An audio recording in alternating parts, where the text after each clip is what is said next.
Hey, wanted to go live today because there's a lot happening in the world. I'm Natasha Oates. I'm a licensed therapist and a speaker, and tonight I wanted to talk about recovery after the election. You're going to want to make sure that you share this out. If you are catching the replay, type a 2 so I know you got it a little later, but you're still with us. But if you're live with us, type a 1 so I can know you're here. And I'll be looking in the comments to see if you have anything you want to add. If there's some questions you have as well. But we're in this all together, really, right? So I wanted to first start out with we need to be present. One of the things that we need to do in recovering from the election results is becoming present, being clear about how are we, like where are we with all that's going on, not to be so disconnected, but really be clear. Even if it's like any of the stages of grief, if we're feeling really sad and heavy, if we're feeling like in denial, like, is this really happening? Like, I can't even wrap my mind around this thing. Maybe we're feeling really angry, like it's 2024. It's 2024. I'm angry about where we are. Any of that is valid, and I know, of course, we all have different needs. Some voted in other directions, but I simply wanted to make this for people who are struggling after the results. So the first thing we want to do is become present and know truly where we are, even if we sense there's some distance, some avoidance there. For some of us, this in an intrinsic way down to our bone marrow feels familiar, and there's some distance, kind of a buffer that we put in to just be able to make it, to be able to move forward. And some of us are not shocked at all. Disappointed a little, sure, but shocked, no. So we're all might be at different places if we're impacted by this, and that's okay. Okay, but we want to be aware of where we are for the first part, okay? Also, with being present, whenever things are truly overwhelming, just heavy, I'm going to assume you already had a life. Your life might have been already lifing. Your plate might have already been heavy before this happened. So the additional,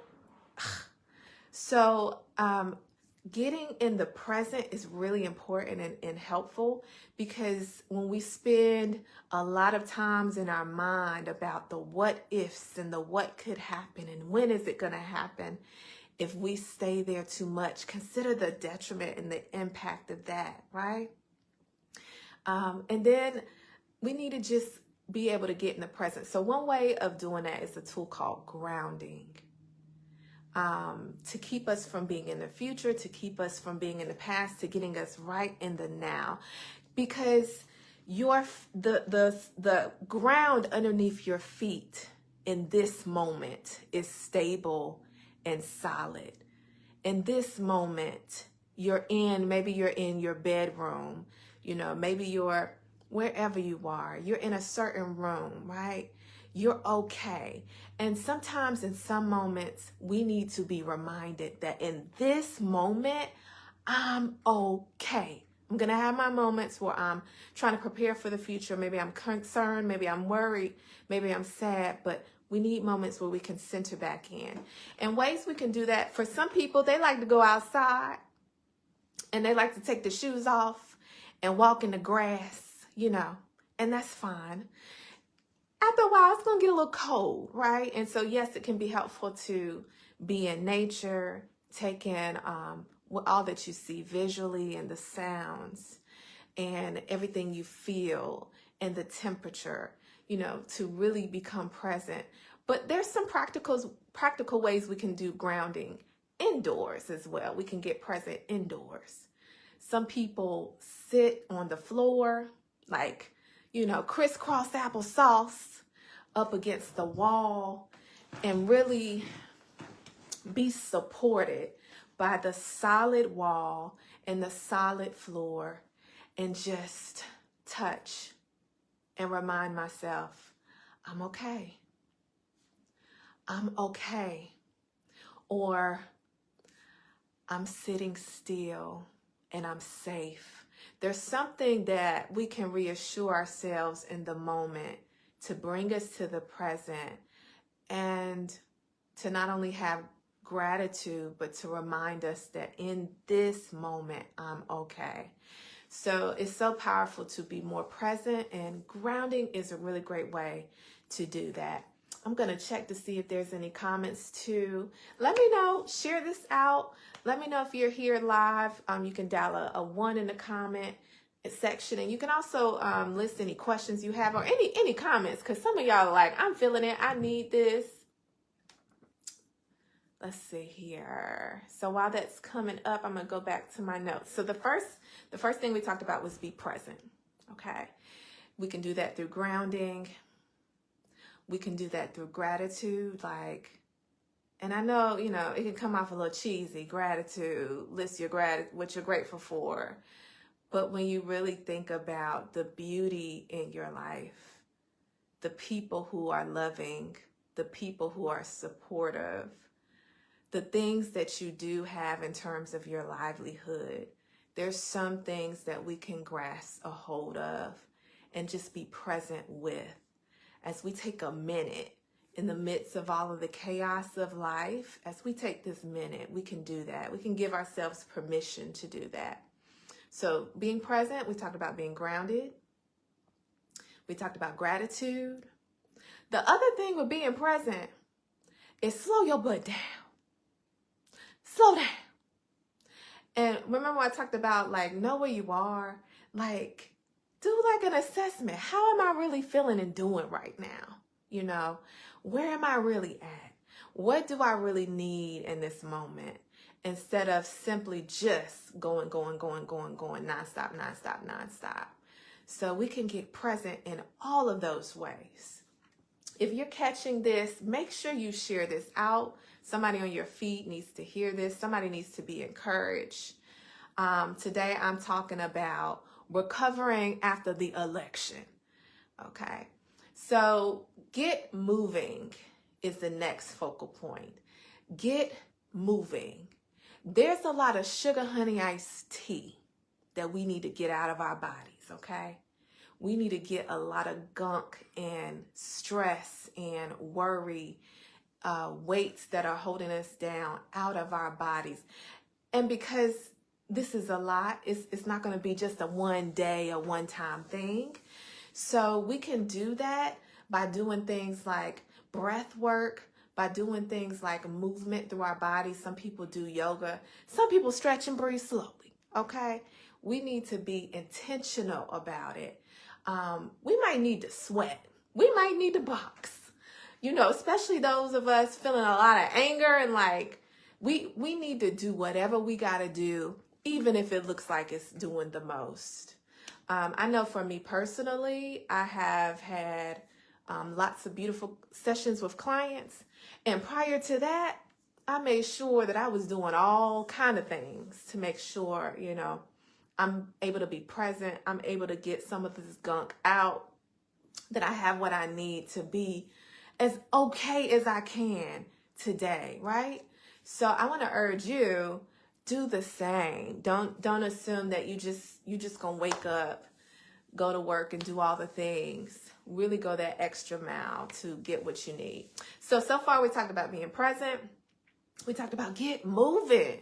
Get moving.